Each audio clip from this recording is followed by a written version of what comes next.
kidding? Just one shot? They're not all zombies, Doug.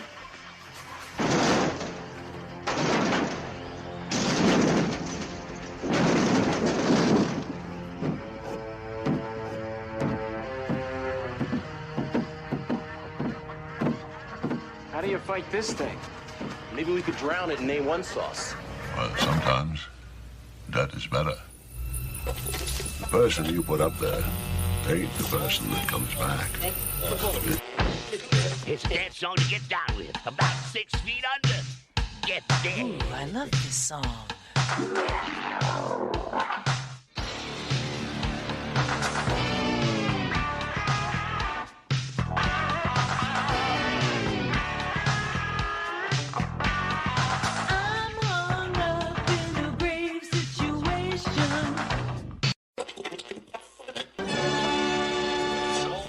And now we come to the thrilling final episode of our radio drama. Hello and welcome to episode 166 of the Rotten Reviews podcast. I had to double check on that one. It's crazy. We're at episode 166. We have a really fun movie set ahead for you guys, and hopefully you guys enjoy it. Hopefully you guys will stick around to the end, even though it's going to be the same mumbo jumbo that I say all the other times. But make sure you stick around because we need you here at the podcast headquarters, the compound, the colony, whatever you want to call it. It's really just my desk that I do all my artwork on, but let's set up the atmosphere to make it look like a fun, exciting place. So as I like to do before we do get into the podcast, I want to just throw a little self-promotion and whatnot for you guys, in case for the few listeners that don't actually stay to the end. Shame on you, but I understand your time is precious. That's understandable. If you guys could follow me on all social medias, you got the @TyphonSign. We're on X, we're on TikTok, we're on Instagram, Facebook. I've been posting more on Facebook, been doing more reels and posting more artwork. We're done the 31 days of Simpson drawings and Sketchoween. All those can be found on the Instagram channel. I'm going to be doing a YouTube video at some point in time with all the pictures as well. But yeah, if you guys can check all that stuff out, and the main thing that we're pushing is the YouTube channel. So if you go check that out, we drop a gaming video every single Wednesday. I have old episodes of the podcast going up, and then there's various shorts, and there's a couple live streams up there as well. I believe the last live stream I did, I was opening some One Piece cards. Yes, I had to think there for a minute. My local Walmart got some One Piece cards. I figured I'm never going to see these ever again because there's only like 10 of them up on the display rack, and for whatever reason, they don't stock the shelves that well unless they're hockey cards or sports cards in general. So I'm like, you know what, I'll just go buy them. Seems like a couple people like them, so maybe if we find them again, we'll do some more card openings, or maybe we'll do some Pokemon card openings. I don't know yet. That's kind of time consuming and expensive, and I don't like to spend money because I'm cheap. But that's besides the point. That's literally why I did a lot of my artwork with just a fine tip Sharpie, because they're cheap. You can buy them at the dollar store and on basic printer paper. Unless you want something a little bit higher quality and whatnot. If it's for a commission, then I step it up a little bit. I got these new, I shouldn't say new. I got back my Tombow brushing pens, which I love. I usually use those on the portraits. But you guys aren't here to listen to me mumble and jumble about the art side. If you guys do, just leave me a comment. Hit up the email at rottenreviewspodcast@gmail if you want to, talk about art. Or just, message me on Instagram or Facebook. That's probably the easier way to do it. But yeah, we have another new art series coming out as well. I got a new Danny DeVito art piece coming out, and I'm actually going to have a couple Danny DeVito pieces coming out. And then we're going to do the odd small post-it note piece as well. Also for this week coming up, I'm really excited about this one. I've been working on these pieces today. My daughter, for her Lunchbox Surprise series, she actually wanted Five Nights at Freddy's. She's wanting to watch the movie at some point in time, but she loves watching like Markiplier and other people play the game, the long gameplay. So she actually sits there and actually stays focused for the most part. So I've been doing some Five Nights at Freddy's characters. I'm really excited to be dropping those later this week, maybe early Sunday, Monday. We'll see how it goes. But I'm really looking forward to dropping those. Hopefully you guys will like those. I'll have them up as single posts as well as probably some reels or YouTube videos. May do a little bit of both. I might try to make it into like a 2-week series. I don't know yet, because there is a lot more characters in that universe than I even knew about. So that's kind of interesting. But anyways, you guys are here to listen to me talk about Real Men from 1987, starring John Ritter and James Belushi, Jim Belushi, depending on where you're looking at this, because he changed his name to Jim. At least it's Jim on IMDb, but in the upload it's James. I don't know which one he's going with, but as always, before the podcast, or we discuss this movie, like I say all the other times, if you guys don't want to be spoiled on a movie that came out in 1987, you can pause it soon. Go watch it for free on YouTube, or find it on Tubi. At least on YouTube you don't have ads, and it's one full listing or upload, so you can watch it all at once. But yeah, as I always say, I'm going to be talking from start to finish, hitting all the points in between, or all the points that at least mean something to me. So if you don't want to be spoiled, I understand, but please come back, because we need you here. I'm a one-man show, and I really like listening to you guys, and, well, hearing your thoughts and opinions on the episodes. And I like watching the stats to see which episodes actually do better than others, and what kind of movies you guys enjoy. So far right now, Midnight Hour and Ernest are my highest listened episodes, so that's pretty cool. 2 movies that I really love, so I'm glad you guys love them as well. But as always, we're going to get right into the movie now with some, little facts, a little bit of this, a little bit of that. Initial release date was September 25th, 1987. It's by, distributed by United Artists. It had a box office of $873,903. It has a 6 out of 10 on IMDb, 60% on Rotten Tomatoes, and 4.7 out of 5 on Amazon.ca. 68% of Google users like this film. The director is Dennis Feldman, which he was also the writer for the movie as well, which is very interesting because he did the screenplay for Virus from 1999. He did Species. He was a writer for Species from 1995. He did Species 2 in 98, where he also played a character. He did the characters for the 2004 Species 3 TV movie. He also did characters for 2007 Species The Awakening, and he was also the writer for obviously this Real Men, as well as The Golden Child, which I haven't seen that in a hot minute, so maybe we'll add that to the podcast list as well, because I wouldn't mind revisiting Eddie Murphy in The Golden Child. But like I said, it's been a while. And of course, it's starring John Ritter, which I didn't know he actually played in an episode of Batman Beyond where he played Dr. Wheeler, David Wheeler. He was also in an episode of Tales from the Crypt where he played Sheriff Jim Thornton. He was also in Bride of Chucky, where he played Chief Warren Kincaid. He was in an episode of Buffy the Vampire Slayer playing Ted. And then, of course, the most notable thing that he played was, John Ritter, or Jack Tripper. Sorry, I messed that one up. John Ritter played Jack Tripper for 172 episodes in Three's Company. He also was in Bad Santa as Bob Aska. And then, of course, we can't forget he played Ben Healy in The Problem Child, which that one's been a hot minute since I watched that as well. So that one's definitely going on the podcast to-do list as well. And then we jump over to Belushi, which, we know him for a lot of things, but something that really caught my interest is apparently he was in 8 episodes of Ah Real Monsters. He was also in the episode of Goosebumps Attack of the Mutant, where he played the Masked Mutant. He was in 1 episode of Cow and Chicken. He was in 1 episode of Life with Louie. I think the thing that really catches my eye and confuses me, because I don't remember this dog having even a voice in the movie, but he was also the voice of Demon in the Snow Dogs movie. I'm going to have to rewatch that. So, winter's fast approaching here in Canada, and I'm dreading it 100%. But yeah, we'll have to revisit Snow Dogs, maybe do it for the podcast. And yeah, I don't remember Demon having a name at all, or a voice, not a name. Of course he's got a name. Everything has a name. But yeah, I don't remember Demon talking, is what I'm trying to get at. It's late at night right now. It's midnight, and we're just trying to get through this like always. Here's the description for this movie, brought to you by IMDb. A womanizing CIA agent and an insecure insurance agent are paired together to make sure a deal goes through with aliens for the future of mankind. It's an action comedy sci-fi. That alien thing at the end just really throws it for a whole loop. The tagline for this movie: the fate of the world is in their hands. God help us all. Okay, so trivia apparently about this movie: this is the first feature film directed by screenwriter Dennis Feldman. The picture remains the first and final and only cinema movie he ever directed, apparently. So maybe after this he's like, you know what, I'm done with it. I don't want to do it anymore. But anyways, enough of me blabbing about the movie. We're going to get right into the movie. So like I said earlier on, if you guys don't want to be spoiled about anything that came out in 1987, feel free to pause this podcast now. Go watch the movie on YouTube. But please, hopefully you guys will come back. If not, just stick around for the podcast, where you can listen to me just discuss this movie. And then if you guys enjoy it enough and didn't have enough of it from me talking about it, then you can go watch it afterwards. So hopefully you guys will stick around. If not, we're getting on with the movie now. So let's just put the movie on and enjoy it. Presents Saturday Night at the Movies, the television series which each week brings you the finest in recent motion pictures. Tonight, stands on the brink of disaster, and only one man can save it. Send him Pirandello. Nick Pirandello, CIA. He's tough, he's cool, and he's the best man they've got. You're not going to let him loose. He's uncontrollable. He's a wild man. His methods are totally unpredictable. I don't care. He'll get the job done. But this time, he can't do it alone. His name's Bob Wilson. He's a lookalike. The computer pulled him. I want you to get him to Washington by Friday for the 8 o'clock rendezvous. Bob Wilson, sensitive, meek, mild-mannered insurance salesman, desperately needed for a top-secret mission, and totally unwilling to have anything to do with it. Bob? You sure you don't want to come out? You can get awfully hot just sitting in the car like that. I'm not coming out. Okay. They've got 5 days to save the world if they don't kill each other first.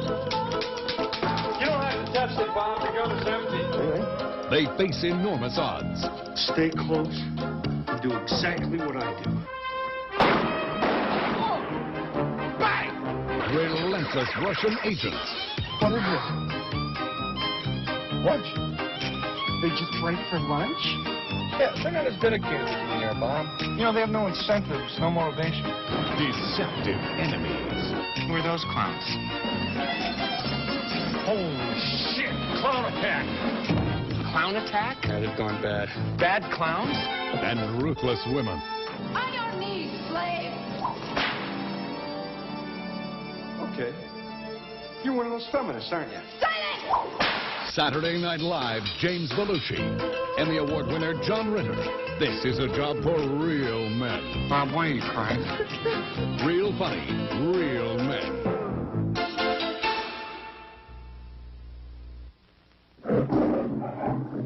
So the movie starts out with the intro credits, United Artists Presents, and we have this like happy, kind of sounds like a family-run movie that's going to be on. You know, this is a movie that you want to sit down with your family, just, you know, get some popcorn, get some Doritos, get whatever you want, and then we just see it cutting in. And we see like this forest area where we just see someone walking through the forest. He's got the long trench coat on, looks like a special agent. And of course we pan up and we see it's Bob Wilson, who's played by John Ritter. He's got like a glass of water in his hand. He's got what looks to be a map as well as he's walking through, and we see the intro credits do credit Jim Belushi as James Belushi, so I'm not sure when or why he changes his name, but Jim Belushi in general is playing Nick Perandello, and then we hear a gunshot and we see John Ritter's character drop to the ground, and we see a bunch of other special agents coming out, and they're like, he's dead, how can something happen like this, how did something happen? And then the one agent is like, well, this is just a run through, what are we going to do next week? You know, we're just testing out to see how things were going to go. That's when I believe it's Miller Cunard, played by Bill Maury, is like, you know, we'll just send Nick Perdello. And the one agent's like, no, we can't send him. He's unstoppable.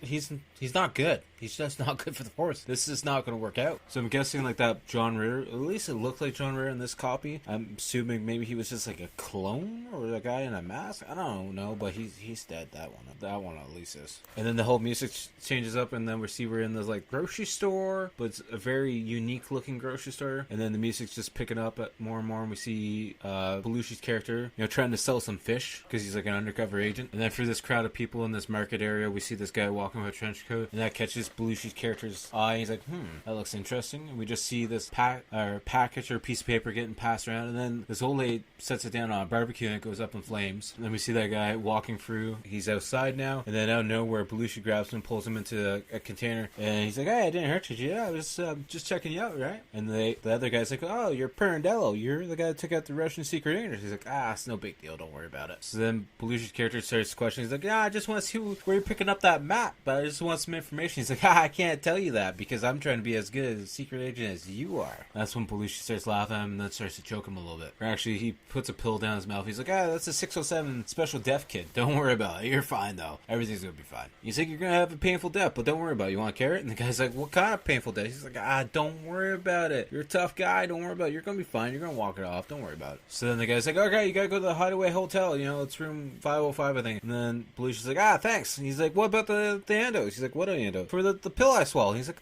don't worry about it. It's just your button. And then he punches the guy in the face and knocks him out. Then Belushi starts running to his car and he sees a bunch of footsteps all over the spot. So then he throws a rock towards his car and then his whole car blows up. He's like, I guess I can't take that now. I got to run up all these stairs. And then he's running to what it might be his apartment, and there's a fork and some dishes outside. So he bends back the fork and uses it as a lockpick to get in. And then next thing, he's looking out the window and the black car pulls up. And he's like, goddamn Russians again. The whole time the scene's playing, there's actually like this fun, funky music playing in the background, which just really sets the mood and the attitude of this scene a little bit more. This just shows how tired I am. I knew he wasn't running to his house. He was running to the hotel room to try and find a copy of the map to see where he's going. I'm so silly. I was going to edit it out and redo it all, but I figured I'd just leave it in because, we can leave the stuff in sometimes. Anyways, the Russian agents start to come in and they go into the room. And he's like bridged across the ceiling, and then he hops down and starts escaping down the staircase, like the back staircase, to avoid all the other Russian agents that are after him. Then one agent starts shooting at him, so he jumps through this door on this hotel room, and the next thing you know, he's out on the fire escape exit, and some other agents are firing, and one agent's on top of a roof on top of a house, maybe, shooting at him, and then he takes out his shoelace, of all things, and is able to take the shoelace and use it as like a swing rope device to swing around into the next room. I don't know how long your shoelace is, but that's not going to work for me. But of course, it's just a fun comedy movie. And then this one Russian agent breaks into this room, and we see a couple having sex or getting busy. I don't know if I should say sex on the podcast. Anyways, the guy starts laughing at him, and then out of the covers comes Belushi and shoots the agent. And then we just see Belushi running away, and then he shows up at this headquarters, and the main guy's like, "Did you get the map?" He's like, "Yeah, I got the map. Of course I got the map." Then one other guy in that room grabs that map, throws it out the window, which is then reached by another guy. That guy jumps in the car and then drive away. And then the random guy's like, "Yeah, I'm Henderson. I'm with the other team." And then Belushi's like, "You didn't get the map. That wasn't a real map. That was just a note." And this is Miller. He's like the special head honcho of this whole operation. I'm not sure what the operation is, CIA, I guess. And then they're like, "Yeah, it's broken off to different divisions because like this division wants the big secret gun." And Belushi knows all the answers before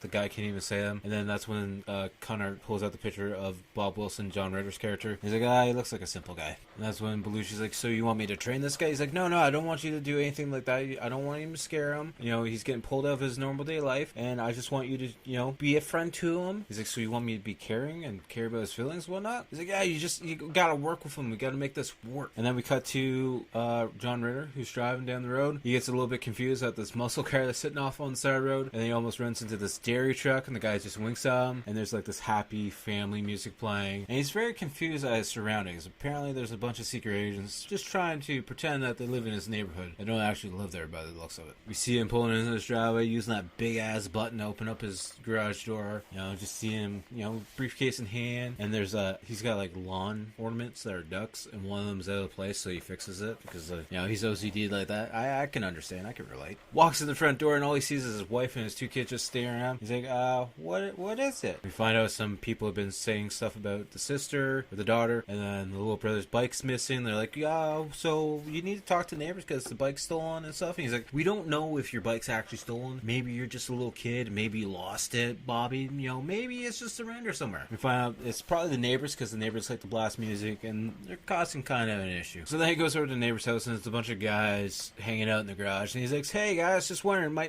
kid's bike went missing. My son's bike went missing. Two-wheel bike. I'm just wondering if you guys seen it anywhere." And then we see this bike in the background. He's like, "Yeah, that pink one over there with the two wheels? That kind of looks like it." And then one of the guys like, "Nah, that's Oaf's bike. He's actually got a new bike though. If you want to buy that bike from Oaf." And it's like 5 or 6 middle-aged men that are probably supposed to be teenagers just hanging out in this garage, and they want to give Bob a hard time. And then the guy's like, "So if you give me $250, I'll give you that bike, no problem." And then we find out Oaf is this really big guy, which I'm pretty sure is one of the bouncers from Roadhouse. Because he's like, just bumps him right in the face. He's like, "He bumped right into me. I didn't do anything." And the next thing we know, we see John Ritter falling into a box of this packing peanuts. I'm assuming he's knocked out because then we see him waking up on his couch with the TV on like that static channel. He's hearing some noises, and he's just like, "What's going on here?" So the sounds he's hearing is coming from his garage. So he makes his way through the home into his garage, and we see a bright light coming from behind a door. So he grabs a rake of all things. He's like, "Yeah, I'm going to protect myself with this rake." So then he goes into the main part of his garage with the rake and starts screaming and throwing it all around, putting it underneath the car, but there's nobody actually inside the garage that he can see. So then he starts freaking out and searching all his cupboards with the rake, and then we hear someone clearing their throat, and it's Belushi's character behind the door. He's like, that's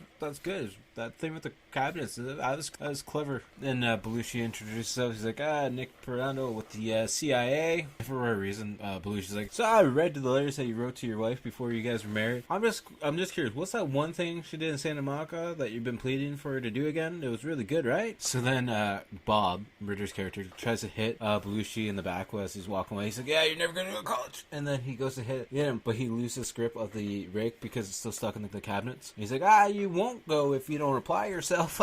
I wasn't trying to hit you. Belushi's like, I get you're pretty, uncomfortable with this whole situation. Maybe if you hold this gun, you'll feel a little bit more comfortable. Come with me because we got some stuff we gotta go do. So then he hands Ritter the gun, and Ritter tries, just keeps pulling the trigger. He's like, you don't have to keep pulling that. It's fine. And then Belushi pulls down their gun, puts it right up against Ritter's cheek. He's like, come on, let's go. We got stuff to do. And then Bob goes to leave the side door of the garage, and he's like, Bob, you ever see that guy up in the tree with the submachine gun? Have you ever seen him in your neighborhood before? Probably not. You should be a little bit worried though, Bob. And Bob's like, so you want me to go out there and tell him to move? And Belushi's like, you got a good sense of humor there, Bob. And Belushi's like, I like that in a man. And Ritter's like, so what do you like in a woman? Big tits. Just big tits. Don't like anything else. Doesn't care about personality. Just big tits. The whole time they're discussing this whole thing, and the guy in the tree, Belushi's working around the garage, getting random items to make this secret agent weapon of some mass destruction with various, gardening tools and whatnot. And then Bob's like, Nick, I wish you would have caught me earlier. I can't go with you for this special agent stuff because, I got a lot of stuff at work. And the whole time,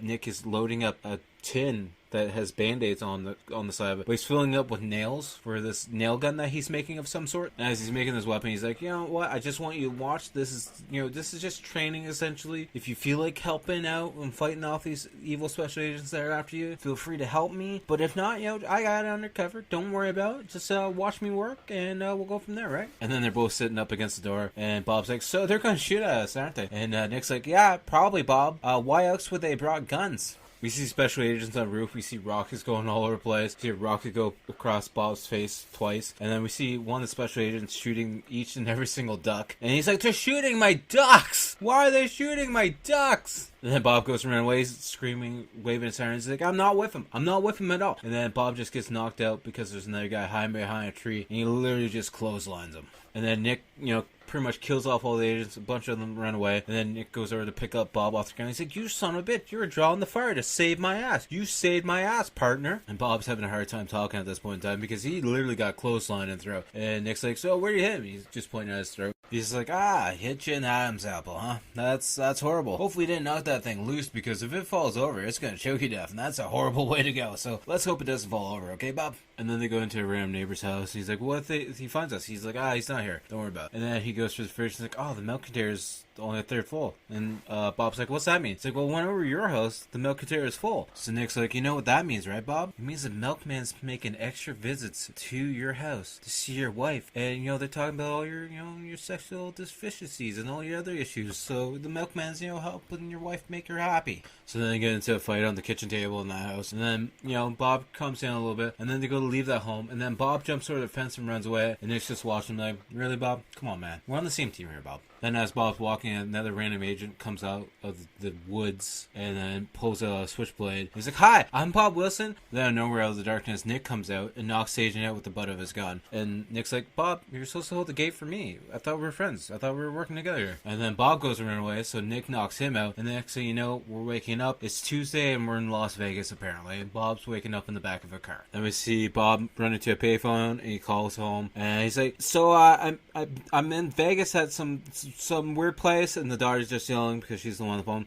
Like, Mom, Bob, Dad's calling from the mental hospital. Because apparently that's where they think he is right now at this point in time. And then Nick comes over. He's like, hello, Mrs. Wilson. This is Dr. Stillwell. Bob shouldn't be talking to anyone right now. But I can assure you, he's fine and going to be coming home soon. Don't worry about it. And apparently the whole family thinks there was a terrorist attack on their neighborhood. And there's people renovating the house right now to, fix all the damage. And then as Nick is walking Bob back to the car, he's like, hey, I got us a new car. We're going to take off. You'll get used to this. Don't worry about it. We're just got to work together. So then Bob hops into their car, closes the door, puts the lock down, tries to start it. But Nick has the spark plug wire in his hand. He's like, that was great, Bob. You did good chance there, Bob. Good luck. And then Bob is refusing to give of this car. So then Nick goes to the trunk of the car, pulls out a full tank of gas, and starts pouring gas all over the car. And Nick's like, so Bob, you sure you don't want to come out of the car? Because the car is going to get really hot in a few seconds here once I set it on fire. So you should probably get out of the car because you're not crazy enough to stay in that car while it's on fire, Bob. And Nick pulls out a match and Bob gets out of the car. He's like, okay, I'm coming out of the car. Don't worry about it. Let me listen to what you got to talk about. And that's when Nick's like, so we need to make it to Washington because we've been communicating with these aliens for the last 7 years and we need someone there to, be the negotiator and whatnot. And Bob's like, aliens aren't real. He's like, yeah, that's what they want the normal people to think. That's what they tell everyone. Aliens are real and we've been working with them, negotiating with them for the last 7 years to keep the world safe. And that's when Nick's like, here's some proof. Look at this pen. It says, take me far from home or take me home away. See, it's from the alien. It's from the gift. It's a gift. And then, of course, Bob's not believing him. So then Nick goes to the trunk of the car, gets a can, gets a baseball bat, and then takes a hammer, hammers that pen through the baseball, and we see the pen still works. He's like, so can we go now? Because, I hammered this pen, the pen still works, and the space pen still works, so let's go. You believe me, right? And Bob's like, I've seen commercials where they sell indestructible pens. I'm not believing you one bit. I've seen all the commercials before. So then Nick's like, all right, you don't want to believe me? All right, fine. And he's still got the pen inside the baseball. And he throws it up in the air, and then it starts floating in the air. And then next thing you know, the end of the pen opens up, and then this little antenna comes out. It's very well done CGI. Very well done for 1987. Let's agree here, okay? And then we see some sensors going off, and it's spinning around, and it starts to light up with blues and purples and greens. And then Bob's all confused and looking up at it, and then we just see it fly away. And he's like, okay. And then Nick's like, so can the pens on TV do that, Bob? It's a homing device. Can they do that on TV though? He's like, that's a real collector's item there, Bob. You were demanding proof, and I just got my real collector's item. And then next thing you know, we see a bunch of agents shooting down at the car, and Bob's still looking all confused. He's like, I don't know what's going on here. I just saw a pen fly away to space. We don't see the agents yet at this point in time, but then Bob and Nick go into this other house. He's like, who's shooting at us? And just these agents that are all after us. And then we see one agent pop up, and then he gets shot by Nick, who just points the gun out the window and shoots him with one shot. That's when Nick's up against the door. He's like, so Bob, anything you're good at? Any special talents or anything? And Bob's like, I was the secondary on the debate space squad. And Nick's like, so you want to go out there and negotiate with them, Bob, or what do you want to do here? And then this random black car pulls up, and he's like, oh, they're bringing in the best negotiator. And then out of this black car comes this girl, I believe who is Dolly, and she just walks up to the house, walks in. He's like, so we're gonna negotiate, huh? And Dolly's like, so we trust you. If you give us the map and keep quiet about it, we won't let anything happen to you and your little pissant, because she calls Bob earlier on a little pissant. And of course Bob's like, so we shouldn't negotiate with this Dolly person, okay? And then he gets elbowed and something. He's like, so what's the negotiation? He's like, I'll give you $1 million to kill him. He's like, $1 million is really low. And Nick's like, come on, let's understand this, Bob. They start low and we'll work our way up. Don't worry about it. Everything's fine. Because by the understanding, I guess Dolly wants to kill Bob because Bob's like the holder of the map or the negotiations for the alien. So then Nick's like, so Dolly, can we go talk in the back and discuss this privately, just so my buddy Bob here doesn't hear everything? And then of course Nick and Dolly both come out of the back room. They're smoking, and we could just assume what they did in there. We find out that Dolly is part of the KGB and whatnot. And then Bob's like, I didn't know you smoked, Nick. He's like, only after sex. He's like, well, at least you don't have to smoke that much. He's like, it's just only a pack a day. Nick goes to check the back door to see if they can escape out the back door, and then they start getting shot. He's like, no, so back door's not going to work.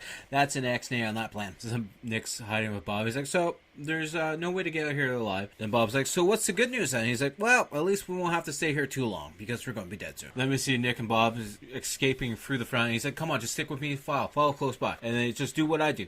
And then we see Nick shooting these special agents, and then Bob uses his finger gun to go bang each time. Each time it goes bang, an agent drops. He's like, I think I'm a special agent. I don't know what's going on here. And then they go into a phone booth of all things to hide, and Bob's sticking his fingers at the broken glass, going bang, bang, bang, bang, almost like he's actually killing these agents, because these agents are dropping when he points at them and goes bang. Except for this one special agent, he's just staring at me like, what are you doing? Why are you going bang at me? And that's when Nick picks up the gun and shoots him, and Bob's all excited because he's like, I killed another one.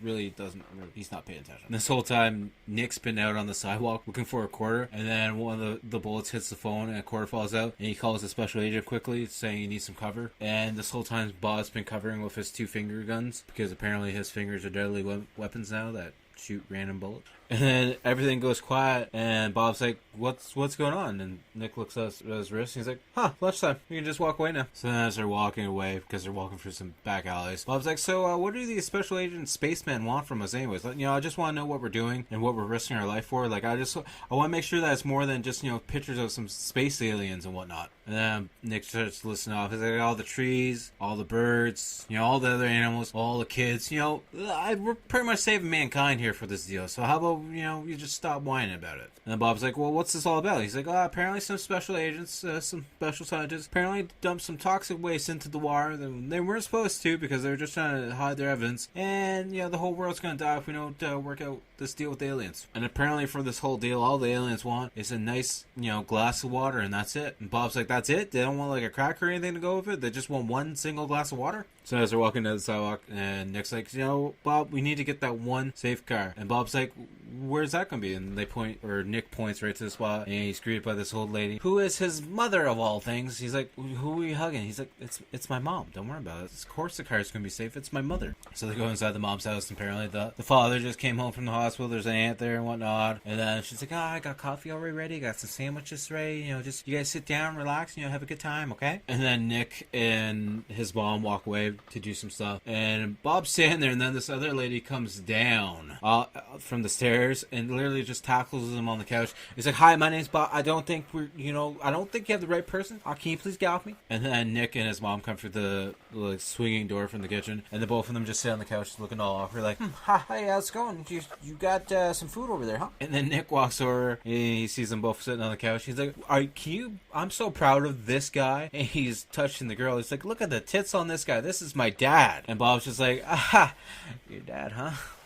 Okay, yeah. And apparently Nick is explaining, he's like, my dad had a midlife crisis. This is what he did. He flew to Sweden, had a facelift, had the operation, implants and everything. He's living a happy life now. He didn't do anything too drastic, and now he's just happy with his family and everything that he's got. Then we see them getting ready to leave, and Nick's asking his mom if they can use the car. And Bob's trying to get out, but he can't get the door unlocked. And then the dad comes over, he's like, call me later, okay? And he's like, come on, let me out of the house. Please let me out of the house. Then we cut to nighttime, and we see them driving this old beat-up car, and Bob's like, so are you sure this is a safe car? And Nick's like, you'll feel safe once we get some seatbelts. Don't worry about it. And then we pan down. He's like, I feel safe once we get some seats because they're sitting on a milk crate. And then Bob's asking about the whole alien situation. Apparently they're getting this missile or gun that could destroy the Earth, for safety reasons, and they want to use it on the Russians. And then Bob's like, well, what about us? So that's going to destroy all of us. He's like, that's not their problem. They just want to, fix the Russians. And we see them in the grocery store. And then he's looking at these Hostess-looking cake things. He's like, these things have a good shelf life for 3 years. Still got a year left. And you know what, Bob? If the Earth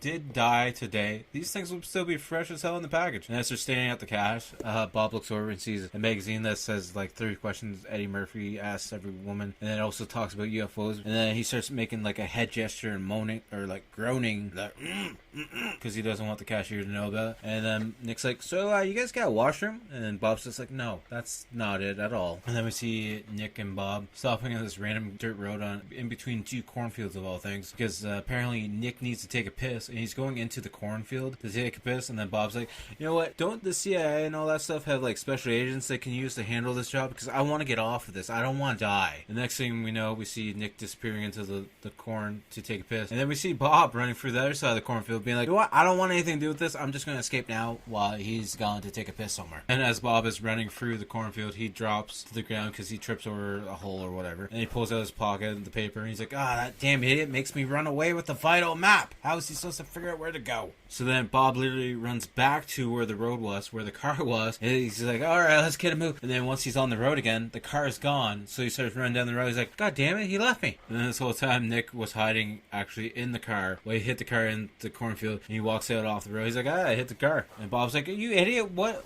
I thought you were gone. And then Bob starts freaking out. Nick, he's like, you stupid imbecile, you almost wrecked the whole mission. I was running off with the map, and I was running down this road for a mile, and you just decided to hide the car because it was out in the open? open! Then we see them in the car driving, and Bob's like, you know what, I gotta say I'm sorry for, losing my cool on you. And Nick's like, it's fine. You came back. I was watching you the whole time. He's like, you were watching me? He's like, yeah, I'm a special agent. I was watching you the whole time. Then we see them back in a city area, and then they're walking down this alleyway, and apparently there's this special glass that's hidden underneath this dumpster because it's a whole secret code and everything to get in, or like a secret passageway. And Bob's like, yeah, seriously, they leave it here? And he's like, who are those clowns? And then Nick looks around, just thinking it's nothing. And then there's a whole clown posse at the end of the alleyway, and Nick freaks out. He's like, oh, it's a clown posse. And then Nick's like, yeah, the whole clown posse's gone bad. They're all bad eggs now. And we have Nick watching all these clowns moving around, so trying to move around like ninjas, and Nick's knowing each agent who apparently behind all these face paints. Like, oh, that guy next to me is like the best agent on the squad. I didn't expect him to go rogue. And the next thing you know, you see Bob sitting on the ground crying, and Nick's like, why are you crying? It's just a challenge. Of course, you take 3, I take 3.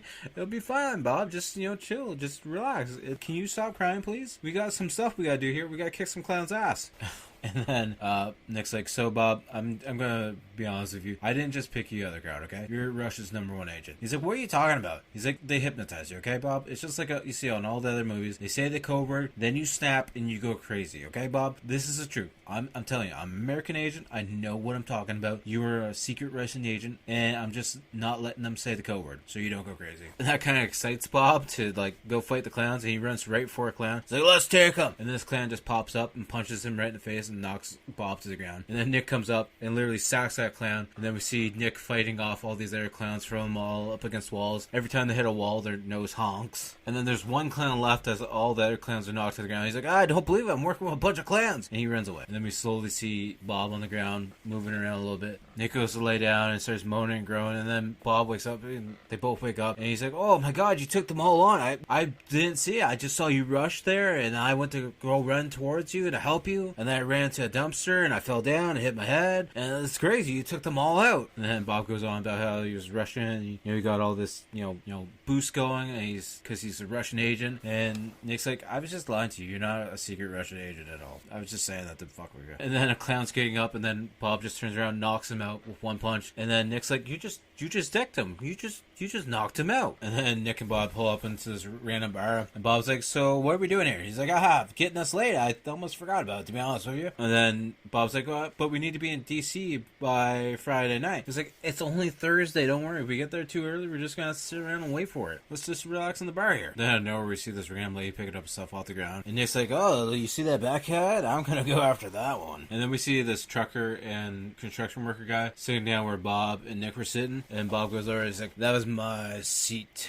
And then the both guys get up and he's like, yo, you want to do something about it? And then Bob's staring them down, and they're both like, I just thought you left, actually, but yeah, you want to sit here? You can have the seat back. You want us to buy you a drink? And then Bob's just freaking out. He's like, if I want you to buy me a drink, I'll let you know. Now get lost. Also, the girl that Nick is hitting on is in this old-timey looking dress, housemaid kind of looking, family wife area, where she's got the white frizzy on. She's got the glasses, big glasses on, hairdo done up. It's like, what are you doing in this bar with a bunch of sleazeballs? So then Nick tells the lady to go home, and they follow her home in their own car, and she pulls in her driveway, and they park on the side of the road. And Bob's like, hey, look, it's another attack. And we see this other car sitting down the side of the road, and Nick's like, don't worry, they're not CIA agents. He's like, what are they then? He's like, they look like burglars, to be honest with you, to be 100%. They're probably just gonna rob someplace. Don't worry about it. It's not our problem. So then Nick goes into this lady's house, and it's a completely different lady now. It's the same lady, but totally different atmosphere, because she's now got a whip, and she's in a bondage suit. And she then pulls down this trap that is I forget the technical term, but it's a ball on a string, and it misses him, and he's like, it missed me. And then it comes back and hits him in the head, and he knocks out and falls to the ground. Then we see Bob sneaking in the car, hiding down as he's watching these burglars. And then next thing you know, he pops up behind a burglar and knocks him out, because now he's this special secret agent all of a sudden. And then we cut back to the lady's house, which is a dungeon, a sex dungeon. And we see Nick in this contraption where he's chained up and handcuffed up. And he's only in his socks and boxers. And he's like, so you're one of those ladies that's, one way in the office and then one way at home. And they start screaming. And he's like, I haven't even hit you yet. He's like, sorry, I was just getting ready for it, to be honest with you. Yeah. And then the whole time he's getting tortured by this lady, we see Bob taking out all these different burglars and like, throwing them in trash cans and whatnot. And then we see the dominatrix chick who's spinning him around like an inversion table, and he's screaming for his mother because he's just being tormented the whole time. And then we cut to them in bed, and he's having a smoke. He's like, so you're not seeing anyone on the regular basis, are you? And then the next thing we know, we see all the cops picking up the burglars, and Bob's like, hey, so you guys got them all? You're all under control now? I solved everything? You guys are good? Good. Then Nick comes out and sees the cop car driving around. He's like, so what was that? Bob's like, nothing. You ready to go? Can we go now? And then we see Bob driving the car, and Nick's like, I don't know what's happening to me, Bob. This woman's become very important to me. I left her my phone number of all things. You think she's going to call me at some point in time? Bob, what do I do here, Bob? So then in the drive, Nick's like, Bob, if I don't pay attention to my feelings, I don't know who will. I think I should get off this mission, to be honest with you, Bob. Then Bob stops the car, and he's like, you know what, Nick, I'm tired of your piss at stuff. You know, you're really starting to piss me off. We got a very important mission to do here. If you don't want to do the mission, then get out of the car. Just get out of the car now. And now it's like a whole switch of characters, because now Bob's being this like CIA special agent who really wants to get this mission done, where Nick just wants to go back and, you know, get some of that, you know, lovely blonde action. Then they make a little road pit stop at this little convenience shop, and Bob goes in to grab some stuff and comes out, and of course there's a note on the seat, and it's from Nick being like, you know, I love her and I just want to live my life before I die. And then Bob's like, yeah, a little pissant. And then we see it's Friday, and we're just finally making it to DC at this point in time. We see now Bob has a Letterman jacket. He's taking the gun out of the glove box, and he's following this map up into the woods area, and then this clown comes out of nowhere, so he pulls the gun out of the clown, but there's actually a birthday party just going on off to the side, and he's like, oh, that stupid son of a bitch dressed like a clown. I could have shot him right in the face. Now it's later at night, and we see Bob still working his way through the woods area, and then he hears a sound behind him, so he turns around, starts pulling the trigger on the gun, but the gun hasn't been loaded the whole time, so now he's trying to load bullets into it. And then we hear a branch break, and next thing you know, it's actually Nick in the woods. He's like, hey, how's it going? And Nick's like, you know, I was worried about you. You know, you're something else, Bob. You know, coming out in here outnumbered without a gun, you know, going out against guys that are more experienced than you. You're something else there, Bob. You're a hell of a guy, Bob. You really are. You're a hell of a guy. And Nick's like, I wouldn't be out of line if I asked you if you needed a little bit of help, would I? And Bob's like, no, hell, I could use the help. You know better than me what we're doing here. And then Bob's like, yo, should we head in there and deal with the situation? And Nick's like, yeah, anything, partner. One thing, though.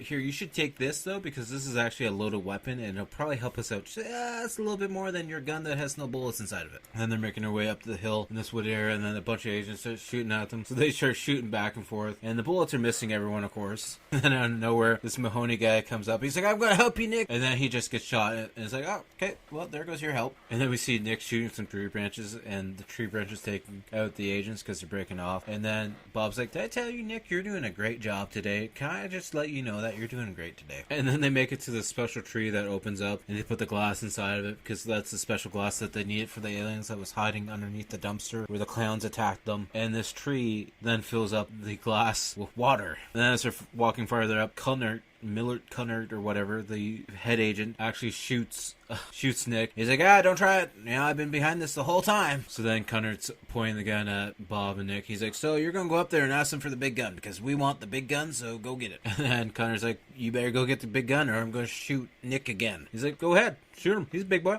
He can handle it. Just shoot him again. It's fine. Just shoot him again. So then Cunnert shoots Nick in the shoulder or somewhere in the arm. Then Bob's like, yeah, go ahead, kill him. Just not going to get you the big gun. Just kill him. And then we see the Mahoney or whatever it was that got shot, who's crawling up the hill now. And then out of nowhere, Nick goes bang with his finger guns. And then we see Cunnert drop to the ground, but it was actually Mahoney with his son's pistol that shot Cunnert to drop him to the ground. And then Nick's like, hey, look, the alien's here. Go get him. And Bob slaps Nick on the shoulder where he's been shot. So he's like, yeah, that's good. Thanks, buddy. And we see Bob walking up to the lighted area where the aliens are coming down, and they just look like regular humans in spacesuits, essentially. He's like, here's your water. So Bob hands the alien the water, who then drinks it right there on the spot, being like, you guys are wise people. And then the alien hands him like a white sheet of paper. And then the alien's like, we got the baseball you sent us. We're learning to play. It's a wonderful game. Thank Nick for us, please. And then the alien hands Bob a gift, and it's a pen, and then he hands him another pen. He's like,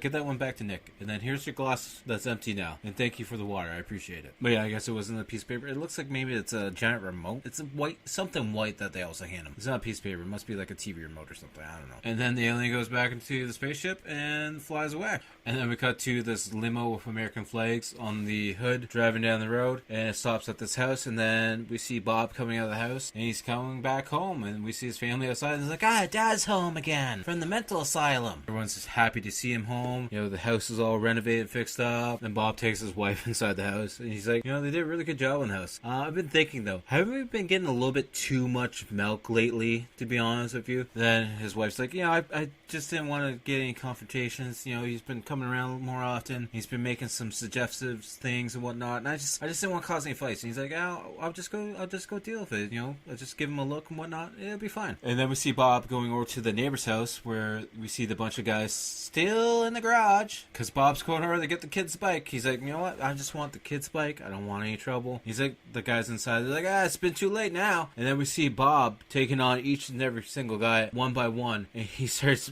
you know, beating them up. And he pushes the one guy into the packing peanuts again, and then we see them walking away, and we see the kid pushing his bike. And as they're walking down the street together, and then we see Nick pop in, and he's like, your father is a great guy. And Bob's like, you don't think I overreacted, did you? He's like, nah, you did the fine thing. You did a good job, bud. And Nick's walking with him. He's like, I gotta go. I gotta date. He's like, actually, I'm putting in some time to make a meaningful relationship. And then a helicopter comes out of nowhere and drops down a rope ladder, and it's the dominatrix chick flying a helicopter now as they fly away together. Then up in the sky, Nick's yelling down. He's like, Bob, your house looks great from up here. They did a great job. And then we see the mailman showing up at the house. And he's trying to go through the back fence, and he opens up the back fence, and he's met by a fist by Bob. Bob punches him in the face, and he's like, you know what, be more sensitive. And then the outro credits roll, and the movie's over. And that's the end of this movie, and I gotta say, personally, on the Rotten scale, I love this movie. I think it's fun. There's a lot more scenes that happen that I didn't talk about, and one-liners and whatnot. On the Rotten scale, though, for me, this one's an 8.5 out of 10. I like it a lot. I definitely have watched it a few times in the last couple of years. First time I watched it, though, was like 3 years ago, probably. But yeah, I definitely highly recommend this one. If you're a Belushi and Ritter fan, definitely go give it a watch. It's a nice buddy cop comedy sci-fi movie. The alien's nothing special, to be honest with you, but still, it's a fun movie nonetheless. Which brings us to our time where we have to pick what we're going to watch for next week. So for this one, we're going to jump to 1991 because I feel like it's my podcast and I can do whatever I want because I have no guidelines for this podcast at all. But we're going to watch Stone Cold starring Brian Bosworth because why not? It's been a while since we did an action movie, so this should be a fun one. And if you guys want to watch the movie beforehand, you can find it on YouTube as well. YouTube's got so many full movies on it, that's crazy. So definitely go check it out. You know, if you guys can't find anything, or if you don't want to pay for streaming services, go check out YouTube. A lot of good stuff that you can find on there as well. Like my YouTube channel, but we'll talk about that in a few seconds. Before then, make sure to check out the outro band. We have some new music coming from Toronto-based horror band Blood Opera. The links will be down below, but you can find them on all social medias. You got YouTube, Spotify, Instagram, Facebook, SoundCloud, and I'm sure there's a bunch of other ones, but definitely go check out. Also check out the Etsy shop that they're running. Buy some cool merch on there as well. But yeah, go check them out. And as always, you can find me on all social medias at Typhonsign. You know, we got X, we got Facebook, we got Instagram, we got TikTok, and the main thing that we're pushing for the most part is the YouTube channel, where we have the weekly gaming video coming out every single Wednesday. We have old episodes of podcasts going up, as well as various shorts and live streams. And you can also find out some live streams on Twitch as well. And until next time, I'll talk to you guys all later. Peace. Peace again. And so the dead will rise up and take over the earth, and you've got to get to Dunwich. You must reclose those gates.